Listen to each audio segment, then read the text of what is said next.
கடவுளே இல்லை என்று வாதிடுவோரும் நீண்டகாலம் வாழ வேண்டும் என்று இறைவன் ஏன் விதிக்கிறான்?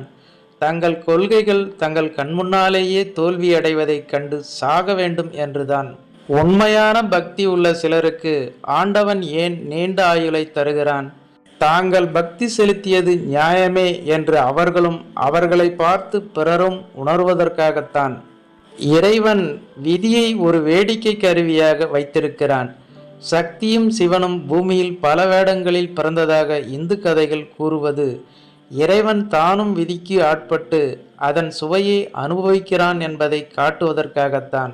அந்த கதைகளை வெறும் கதைகளாக நோக்காமல் இறைவனின் தத்துவங்களாக நோக்கினால் மானிட தத்துவத்தை எப்படி இறைவன் வகுத்திருக்கிறான் என்பதை அறிய முடியும். விதி மதி என்ற ஆராய்ச்சியில் மதியையே விதிதான் ஆட்சி செய்கிறது என்பதை நான் என் அனுபவத்தில் கண்டிருக்கிறேன். அதை